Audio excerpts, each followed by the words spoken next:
Welcome back, ladies and gentlemen, to the Zander Insurance Countdown to Friday. We are your host, Maurice Patton, and of course, Brad Hopkins. And I need to remind you, once again, go to www.zanderins.com. I think it's /contest to find out how you can nominate someone for their $20,000 scholarship giveaway. And that's pretty cool. It's $5,000, I think, per school year, which obviously would cover a lot of expenses when it comes to some of these kids that might not have that kind of full ride that a lot of kids that we're talking about had at this point. You know, we've got a lot of D1 athletes coming out here. This might not necessarily be for you per se, but for that kid that obviously works really hard, and you principals and coaches, you can take a look at some of those kids that you walk around with and see on a regular basis and nominate them today. So go to www.zanderins.com /contest to find out how you can actually participate. So it is now time for us in our Prep Rewind segment to talk with Eddie George. He's actually a former Tennessee Titan, but more specifically, for this episode, because we talk high school sports, he's from Fork Union. Now, I kind of teased Eddie, and as we bring you in here, I kind of teased Eddie that you went to Fork Union Military Academy. I don't know what a Fork Union Military Academy is. What are they? Are you the Fighting Muskies, or what was the Fork? No, we were the Blue Devils. Oh, the Blue Devils. Yeah, the Blue Devils. We had the pitchfork. We had the Blue Devil emblem. In fact, we are now sponsored by Under Armour. Got some new swag, some new gear. We had the same uniforms, Brad, since I want to say the 70s. You're kidding. Okay, so check this out. We were just talking about schools that have multiple uniforms nowadays. I mean, we were talking about the Golden Bears from Mount Juliet, and they had on all black. Matter of fact, matte black to be particular. So now you're talking about your school is now sponsored by Under Armour. How necessary do you think that is nowadays for programs to be quality programs, I guess just by their presence? What do you think? Because the academic environment is so competitive, Brad, especially with athletics.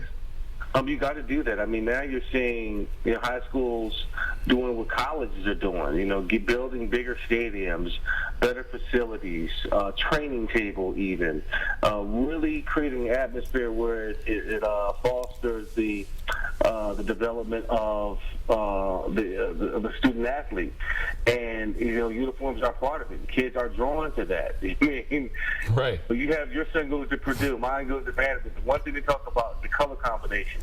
Right. My son's like, oh God, I can't stand we wear the gold helmet with the white shirt.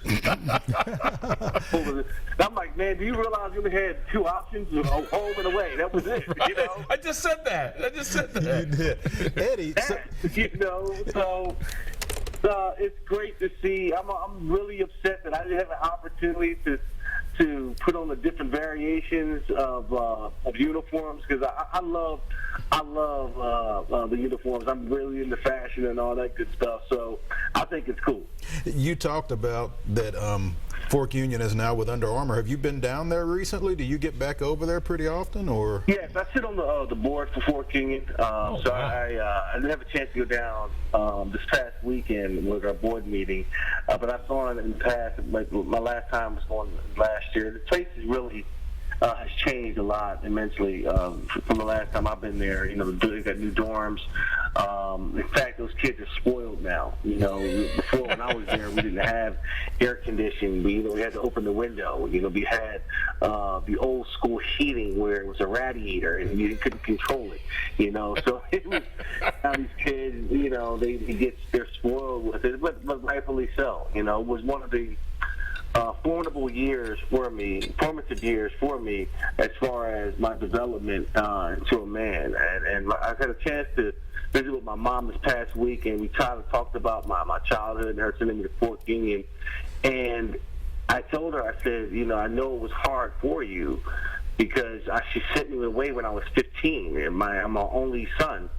And she was a single parent, but it was necessary. And I would not be in the position that I am today and doing the things that I'm doing had I not had those 3 years of development. Fork Union was so instrumental in my life. And now that I am, still 27 after all these years, I continue to see how much of an impact that made on my life and how much it was necessary for me to have a strong foundation. So I love Fork Union to death. Eddie, where is it I mean, I've heard of Fork Union, but I couldn't find it on a map if my life depended on it. Where is Fork Union? It's smack dab in the middle of the state of Virginia between Richmond and Charlottesville, straight down the middle. I mean, it's an hour each way, and it's in Fork Union. I mean, you literally, if you're driving through Fork Union, you'll drive by the school in like 5 seconds and not realize it.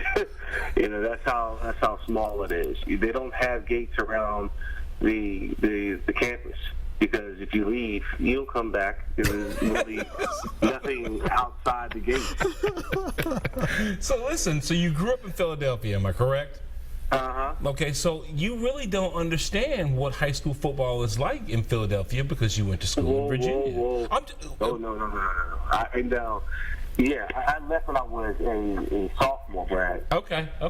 And we played, in a top league, Suburban 1, back then it was called. And it was Neshaminy, it was CV West, it was CV East, some of the top schools in the state. And if you come out of this conference, you would go to the Big 33 game, which was at that time between Maryland's top 33 players and Pennsylvania's top 33 players. And those were some great times. I mean, I played for Abington for a while. And it was under the lights. Friday nights that was the place to be. So, I got it for sure. Do you obviously Fork Union was a big part of your formative years and that kind of thing, but what if you had stayed in Philly and stayed at the high school that you started at? How would things have been different? I don't know if I didn't have the proper structure, so to speak, outside of my grandmother's house to really flourish as an athlete. I didn't have the discipline, so to speak, to lift or to do the necessary things to set me apart from other athletes. I don't know if I would have played, actually. There were so many talented players there. I thought I was good. I thought I should have started, but the reality of it is I didn't work hard enough to get there. So, I don't know where my life would be if I stayed in Philadelphia and grew up there and played my high school football years. I probably wouldn't even be having this conversation with you right now. Who knows? I know that's right. A lot of schools are noted, Eddie, by the number of athletes that they crank out. So here's your opportunity now to dote on the Blue Devils a little bit. Tell us about some other people other than yourself that have come from Fork Union. Good Lord, Brad. Well, just in our time, man, we had, I'll just name really like 2 people, but we've had like several, on my year, I want to say 15 draft picks out of between 92 to 94, 89 to 91. We have Vinny Testaverde, who's a Heisman Trophy winner. Kevin Plank, who was the CEO of Under Armour, was there, and I was there. Jim Druckenmiller was the starting quarterback for the I think the 49ers for a while. Dexter Coakley. We had guys that come through our school. Now, they're a big basketball prep school as well, are they not, Eddie? Yeah, Ron Tarpley went there. Mike Quick is also an alum, played receiver for the Eagles. Quick six. Larry Davis, who played at UNC. We had quite a few guys come through. Okay. So talk about the recruiting process and what made you basically choose the Ohio State to take your talents. Well, at that particular time, man, I wasn't highly recruited. I was like low, really under the radar. I was getting recruited by Louisville. At the time, BYU was really interested in me. It wasn't until the guy that was my platoon sergeant a year before, he went to Ohio State as an athletic trainer.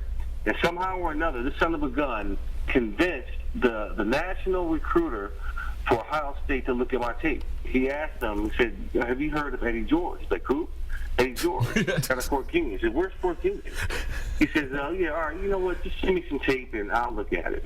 And he tells the story. He says, "Well, you know what, I got the tape, and I said, he said he's going to look at the tape just out of courtesy to say he did keep his word to Danny Osmond, who was the trainer.